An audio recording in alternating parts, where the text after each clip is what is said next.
రాజన్న సిరిసిల్ల జిల్లా Illanthakunta police station పరిధిలో వల్లంపట్ల గ్రామంలో నిన్నటి రోజున మధ్యాహ్నం సమయంలో సిరిసిల్ల డిపో చెందిన ఒక ఆర్టీసీ డ్రైవర్పై దాడి జరిగిందని మనం వైరల్ అవ్వడం చూశాము.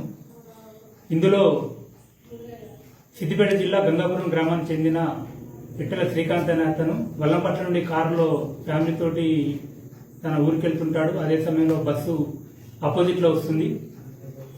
ఆ క్రమంలో బస్సు డ్రైవర్ తనకు సైడ్ ఇవ్వలేదని అతను కొంత దూరం ముందుకెళ్ళి మళ్ళీ కారు దింపుకొని వచ్చి బస్సుకు కారు అడ్డం పెట్టి ఆ బస్సులోకి ఎక్కి ఆ డ్రైవర్పై దాడి చేయడం జరిగింది. కాలుతోటి తన్నడం, చేతితోటి కొట్టడం జరిగింది.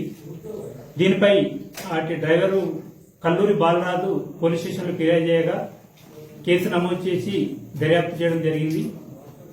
దర్యాప్తులో భాగంగా ఈ రోజున అటు దాడికి పాల్పడిన పిట్టల శ్రీకాంత్ను అరెస్ట్ చేయడం జరిగింది. ఇప్పుడు అతని తర్వాత కోర్టుకు రిమాండ్ గురించి పంపిస్తాము. ఈ సందర్భంగా నేను ప్రజలకు తెలియజేయనగా మీరెవరు కూడా చట్టాన్ని చేతిలోకి తీసుకోవద్దు.